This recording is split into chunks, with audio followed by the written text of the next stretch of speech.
Alrighty, finally going to get the seals put in this 028 Super. I got to get this out of here. Got the 660 to do, and I have another project I should really do first. So, to start,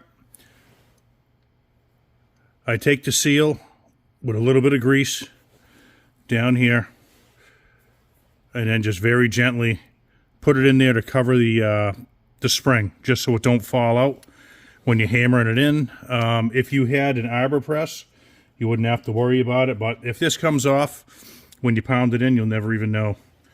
So, I'm also going to take a little bit of cement, sealant, whatever you want to call it, with a little bit of a brush, rather.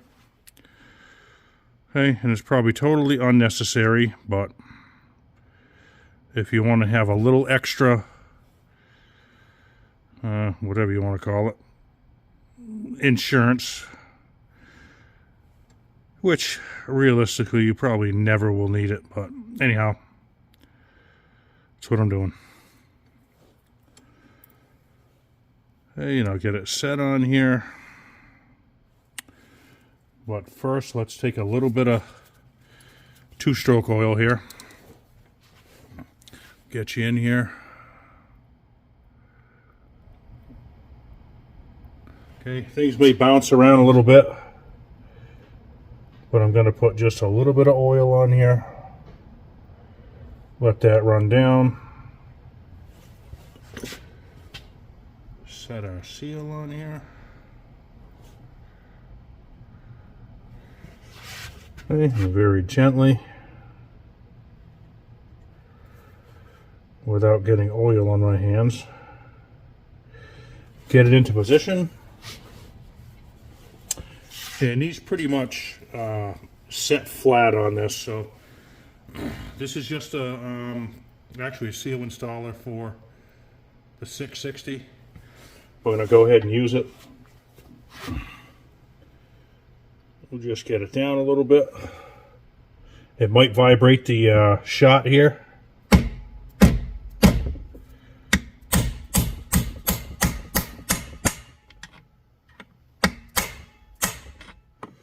Okay, we're going to use one of these. Can't remember which one. To get it down flush. Might even be the opposite end here. I think it is.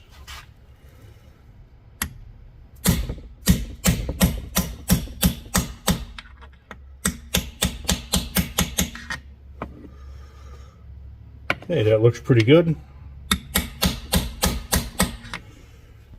Should be nice and flat, and then we'll go ahead and give this a quick wipe, get that extra sealant off of there, and on to the next side. Alright, so I have this put together. I have my little, it's a step-up kind of bushing right here, so you can go over the square edge of the crank with the seal. That was from 044 that I did, one of the first ones. First saw I really ever ported. So let's slide this down. We get a little bit of oil on there.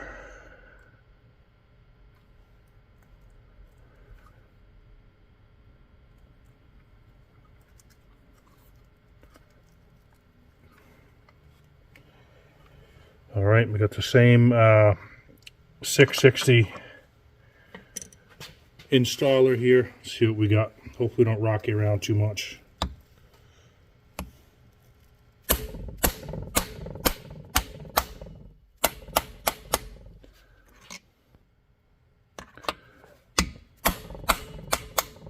Okay, now that sits flat all the way around the bearing here. So we should be good. And once those are in, I'll flip it on its side. We'll rotate the crankshaft around. And then I'll put some oil in here. See if I can get it in here.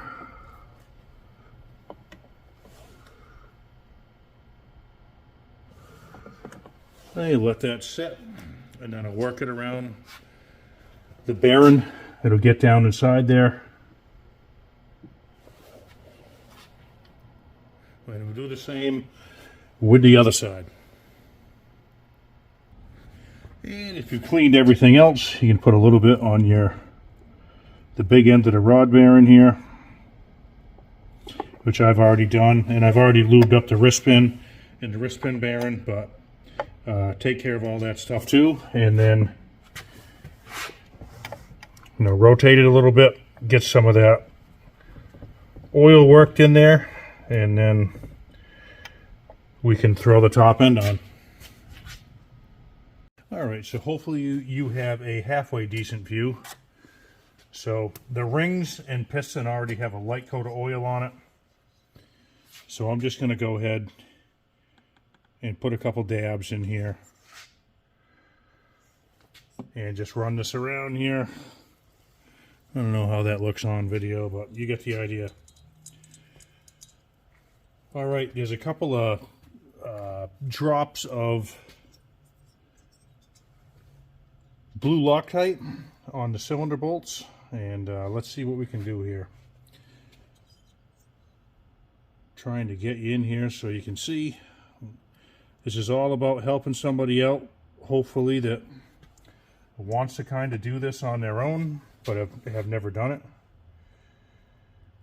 And that's about all my channel really is just trying to show you what I'm doing that might help somebody else out. So, alright, so we got our pins. Alright, hold on. Get that other ring lined up there. Some people just use their fingers. Some people use a zip tie. You can use vice grips for all I care if you can do it. But I wouldn't suggest that. Here we go. And there's usually another part of the kit has a plastic. Hold on, let me show you. Alright, has a little plastic stop here to hold the piston. We could probably use that. Don't really have to, but it will help out. Make sure the gasket's on there. It's just a composite type gasket. And I'll try and do the best I can. The impulse line is on, new impulse line, but putting this into the intake boot back in here might give me a little trouble on video, not to waste your time. So I may skip ahead, see how this goes. Okay, we're closed up. Again, the cylinder is nice and washed and clean. You know, that does work out pretty good because it gives you something to push on right there, so you can get your ring started. There we go. And then we can, if you want to. The bolts sometimes kind of mess this up. There we go. How you looking in there? Oh, not too bad. So let's get this down in here. I'll watch my intake boot. Let me see if I can get this down here. All right. So at least we're down. We'll take this off.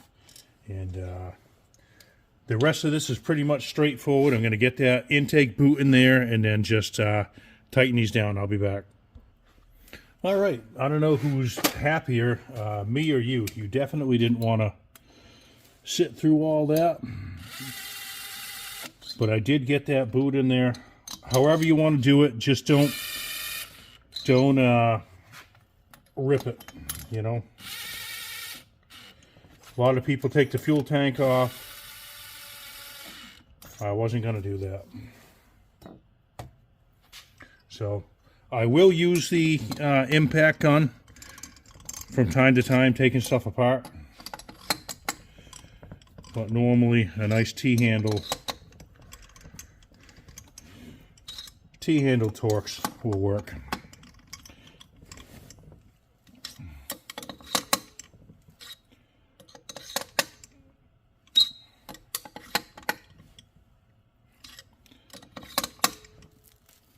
Okay, you can stagger them. All right. Double checking them. Double, triple. All right, that's it.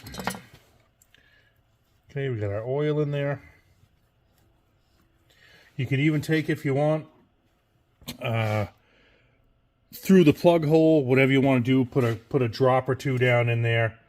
But if you got it on the rings and wipe your finger around the cylinder, you're good to go. All right, and what is the most important thing we can do next? Yeah, I'm sure most of you guys are familiar with this. I'm not going to bore you, waste your time, but very important part of the process. All different types of adapters to block off your exhaust. It's a factory Stihl one. But if something you're interested in, if you haven't seen it in my other videos, I can cover this again at another time. But next time you see the saw, we're going to fire it up. The rest of it's just straightforward. And that's about it. So, as usual, thanks for watching.